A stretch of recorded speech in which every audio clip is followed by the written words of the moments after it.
I make criteria too hard.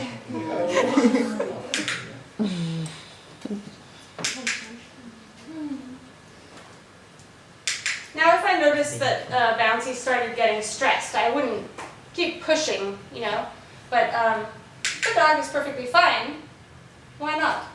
And then you just make it easier later.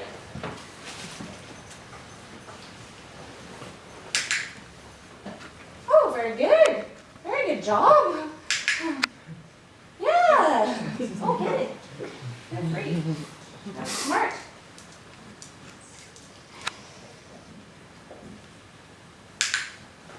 So you could also click it on the way down if you wanted, but the best time to click is on the way up, or just maintaining it. Good job.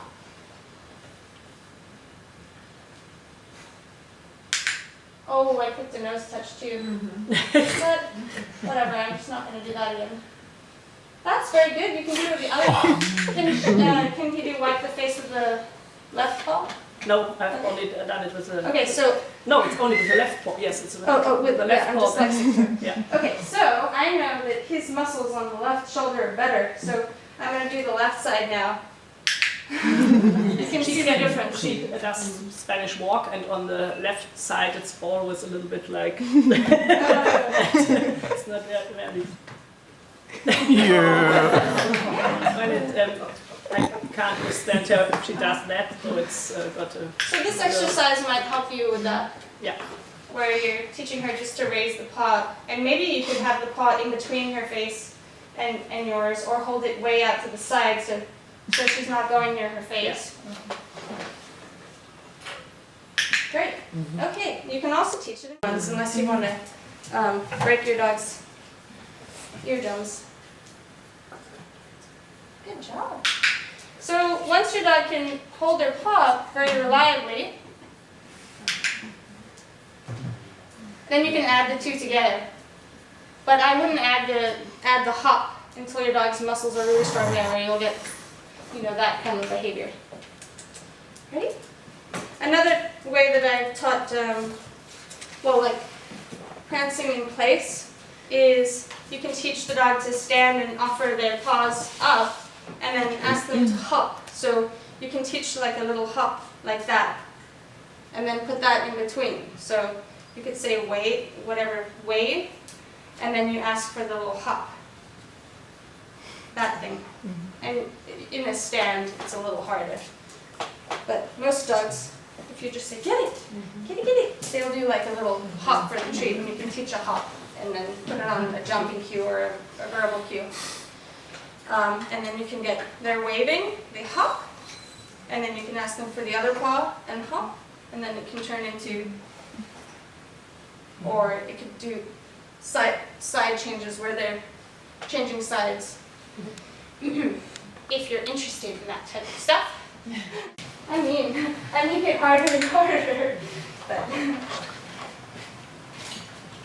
And then, once you've done that at like a couple of training sessions, you stop and you reinforce the dog for keeping their nose there. Ooh, good job, good job. Yeah, I know there's dogs like that too. Virginia Breutmann's technique, which is cool too, and I really like, is that as they touch your hand, you push back into their face. Obviously, if they hate it and they're like, "What did you just do?" You're not going to do it, but. And that's the first step. So you're creating that opposition reflex. Das ist dann auch die erste Methode, die man anwenden kann, dass man ein bisschen Gegendruck gibt, um den Hund daran zu gewöhnen.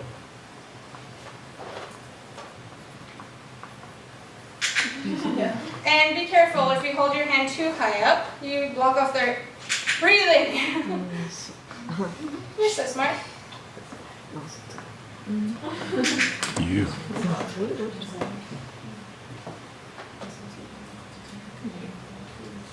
And then you can add a release cue. And it's so easy. Actually, it doesn't usually go that quickly. If your dog is unsure, you're going to click just as they take the hold, or maybe in this part where she's just walking towards, and click for touching it in there, and also click for coming back if you want to. But you also want to click, You also want to, if you're going to have multiple toys going in that bucket, you're going to click her for not going for that other toy. So it's in there, she's dropped it, and you're clicking her for not really going for it. Man kann zum Beispiel den Hund auch dafür klicken, dass wenn gesetzt im Falle müsste jetzt verschiedene Spielzeuge eher an denselben Ort gehen, dass man den Hund auch dafür klickt, dass die anderen Dinge, die sich bereits darin finden, nicht wieder hinausgehen. You're all good. Ready? Fighting!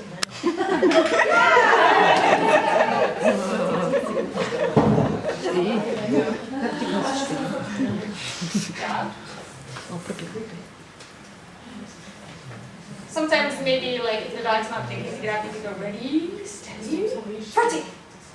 Yes! He's thinking. Yeah. Plus, I forgot you know plus, so I don't have to lower you down. Up. So now I can maybe just start proofing it just a little, just to give the idea that I'm talking. Hi! Hamburgers! Oh. Yum, yum, yum.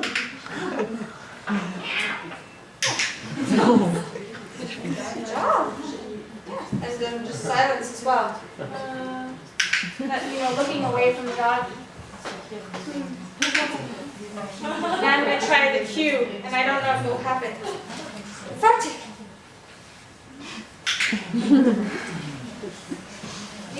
Was? Fertig! And I don't think I'm saying it the same every time, so it's very hard. It's very hard for me to understand. Platz? Platz is doing that. That's not so hard for me.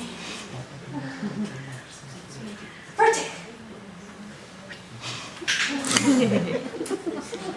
Platz? And because the dog's doing so well, to encourage the dog to get up, I can move further away, but a lot of dogs should be right next to them to get them to get up. Fertig! Yes! Ooh. So I'm not going to proof it, I'm just going to keep building it until it's conditioned. Platz? And then another thing that you have to keep in mind is the floor is hard, and every time the dog lays down, I hear clunk, clunk of the elbows.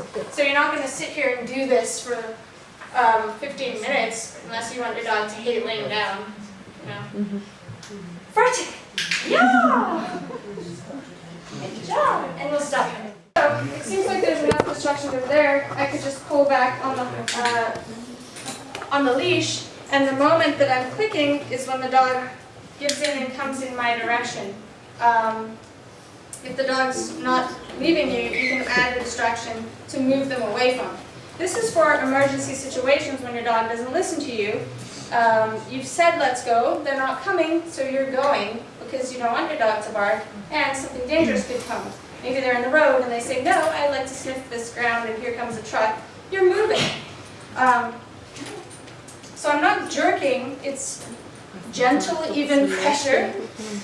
Sounds like I'm trying to hide something horrible. But you have to do it. You have to move your dogs at some point. The hard thing is putting the distraction down. Ugh. Oh my goodness. Okay. So I'm going to move and click the moment that, I forgot his name. Macho. Bacho. The moment that Bacho moves out of the way, it's easier if you have a helper put it down so you can have a better distance to set the dog up for success. If the dog was a real puller, you could just begin by simply teaching the dog what you wanted first. By simple luring, like, I have treats over here, hello.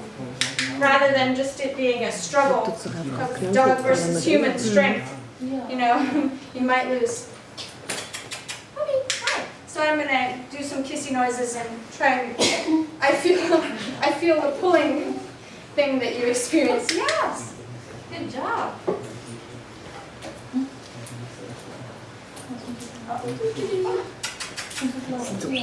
So I'm just going to get some more terms before, this is hard. Because he hasn't learned to learn a lot. He's from a shelter, was 9 years old, and sometimes he freezes if he doesn't know what to do. So that's not easy. But you wanted a dog who pulled. So, Okay, show us. No, but he pulled really hard. The whole dog. So now that he's back with me, I'm going to click him a lot for the staying with me, because I don't want to teach him pull out, and then I pull you back, and you get a treat. Pull out, I pull you back, and then you get a treat. And he knows also the yip, what you use with your He dogs. knows yip. Yes. Yeah. No, he doesn't know the clicker, but he knows the Oh, he doesn't know the clicker. I'll use yip for that. yeah, but I don't think he has a problem with it, but it will help. Yip. And he likes my voice, it seems. So but if he didn't. Yip. Awesome. Yep. So if that was, yep. So he's getting way better. If there were no tables there, I could walk, around it and try from different angles or different trees. Do you want to prove this to a different food? Maybe it's a person holding a treat or a toy. And then look at me.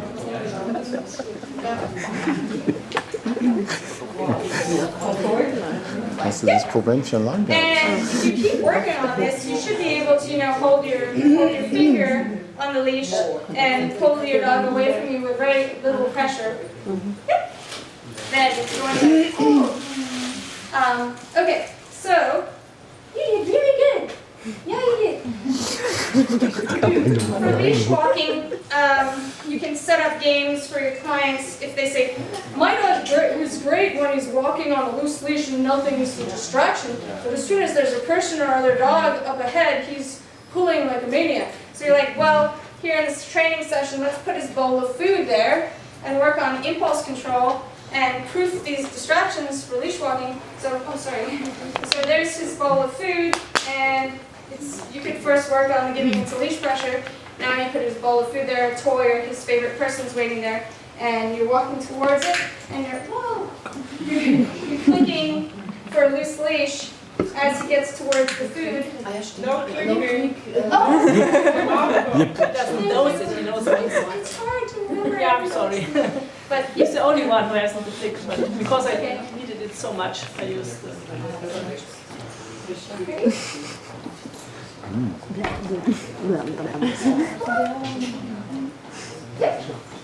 If the leash is loose, we keep walking, and the dog, I won't get the treats because you told me not to. And then you say, okay, get them, in like a nice little calm voice. Or, okay, go sniff. Or, okay, go say hi. If your dog's very excited about greeting someone. But if, say for example, oh shit, sorry. Woohoo, that was fun. So if the dog is very excited about greeting someone, you can use the same method. And he did so well going towards the distraction. It was very easy. It looked very easy. But say he lunged forwards. Did someone else? Well, I guess. So if you actually could you just sit there and like play with them if you want to? What? Oh, yeah. Yeah, could you?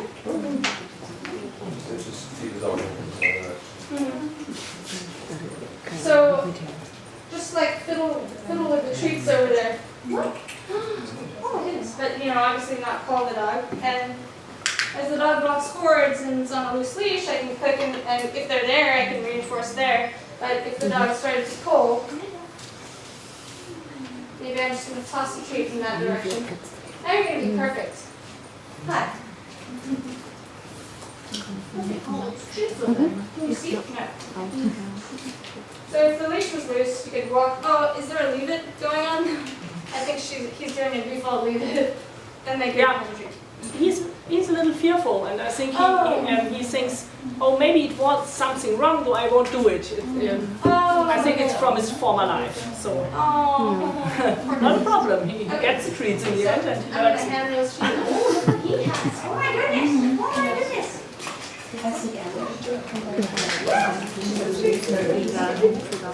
so here we go. Oh, and remember to safety. You're supposed to pull. It's really hard when there's... Okay, so there. Yeah! So that's the behavior I'm looking for. Good job. Okay. You were too good again. Thank you. But that's the behavior you're looking for. They pull and then they go, what? What was that? I wasn't supposed to do that. And you can reinforce that, but don't have that be the only thing you reinforce. You're going to reinforce them with you, and when they do that, you reinforce. But the next time they go out, they come back, and then you just do some more walking. The goal is that, there's a lot of extra... The harness is attached so far back, the dog can get so far forwards.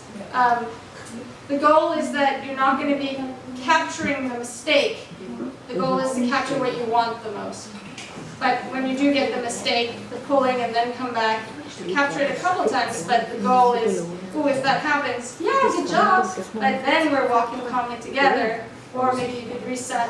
Oh, sorry. Man muss sich natürlich darum zu bemühen, das Verhalten aufzufangen, das man will und möglichst, man soll es tunlichst vermeiden, irgendwelche Fehler dem Hund anzugewöhnen. Okay. Does anyone have any questions on that?